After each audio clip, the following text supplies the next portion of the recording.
हुए नामवर बेनिशां कैसे कैसे, जमीन खा गई आसमां कैसे कैसे।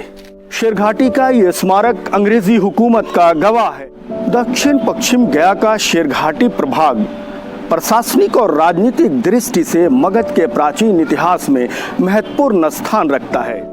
देश की आज़ादी की पहली लड़ाई के आसपास और उससे पहले भी शेरघाटी अंग्रेज पदाधिकारियों का रिहायशी इलाका था। आज भी इसके कई प्रमाण यहाँ मौजूद हैं। यहाँ नील एवं अफीम की कोठियाँ थीं, या तो वो खंडर में तब्दील हो गई या फिर उसमें सरकारी कार्यालय बना दिए गए। शेरघाटी के चट्टी मोहल्ले में एक पुराना जेल था और बड़ा सा कुआं जिसे बावली भी कहा जाता था। उसमें सीढ़ी से जाने का रास्ता था और वो अंग्रेज पदाधिकारियों का गर्मी के दिनों में तफरीहगाह था। उरहर नदी के तट पर 1976 में बाढ़ के कटाव के कारण जेल और बावली दोनों ही नदी में विलीन हो गया। वर्तमान में डाकबंगला रोड स्थित अनुमंडल पदाधिकारी का आवास आज भी पुरानी इमारत के रूप में महफूज है। इन चंद टूटे हुए कब्रों में अंग्रेजी हुकूमत का फसाना दफन है।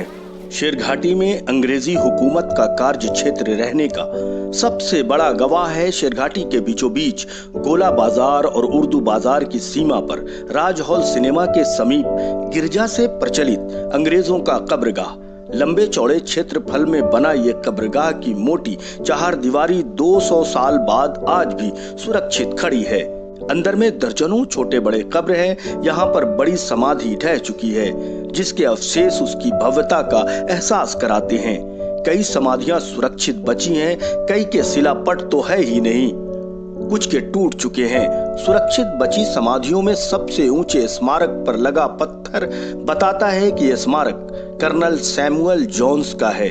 कर्नल जोन्स की मृत्यु 29 जून 1802 ईस्वी को 40 वर्ष की उम्र में हुई थी। इस स्मारक से लगता है कि शेरघाटी में प्रशासनिक पदाधिकारियों के साथ साथ सेना के अधिकारी भी रहते थे। दूसरा बड़ा स्मारक तत्कालीन बंगाल सिविल सर्विस के पदाधिकारी चार्ल्स पैटन का है। स्मारक पर लगे लेख के अनुसार वो एक कुशल और लोकप्रिय पदाधिकारी थे। वे अपने कर्तव्यों को उत्साह एवं ईमानदारी पूर्वक निर्वाह के लिए अपने मित्रों और आम जनों में प्रसिद्ध थे। इस क्षेत्र की जनता उन्हें बहुत पसंद करती थी। संभव है कि इस अंग्रेज पदाधिकारी की प्रशंसा सच्चाई से परे हो। चार्ल्स पैटन की मृत्यु 9 जुलाई 1813 ईस्वी को 30 वर्ष की उम्र में हुई थी। इससे इस बात की पुष्टि होती है कि अभी से 250 साल पूर्व शेरघाटी एक प्रमुख प्रशासनिक केंद्र था। इसमें बनी एक और कब्र चार्ल्स वॉम विप्रा की पत्नी एलेन एलिजा की है। एलिजा की मृत्यु 28 दिसंबर 1868 ईस्वी को शेरघाटी से 7 किलोमीटर पूरब में स्थित डोभी में हुई थी। एक स्मारक एक बच्चे विलियम चार्ल्स की है। चार्ल्स की मृत्यु 18 अगस्त 1853 ईस्वी को हुई थी। स्मारक पर लगे स्मृति लेख टूट फूट जाने के कारण विलियम चार्ल्स की उम्र या उसके परिवार के बारे में पता नहीं चलता है। बने सभी स्मारकों पर लगे पत्थर कलकत्ता, जो अब कोलकाता के नाम से जाना जाता है, वहां से मंगवाए गए थे। इससे पता चलता है कि 200 वर्ष पूर्व शेरघाटी का घनिष्ठ संबंध कोलकाता से था। 1800 ईस्वी के पूर्व जब बिहार, बंगाल और उड़ीसा एक साथ था तो शेरघाटी का मुख्यालय भी कोलकाता ही रहा होगा।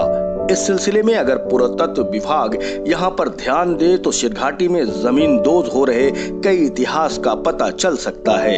इमरान अली, शेरघाटी आजकल।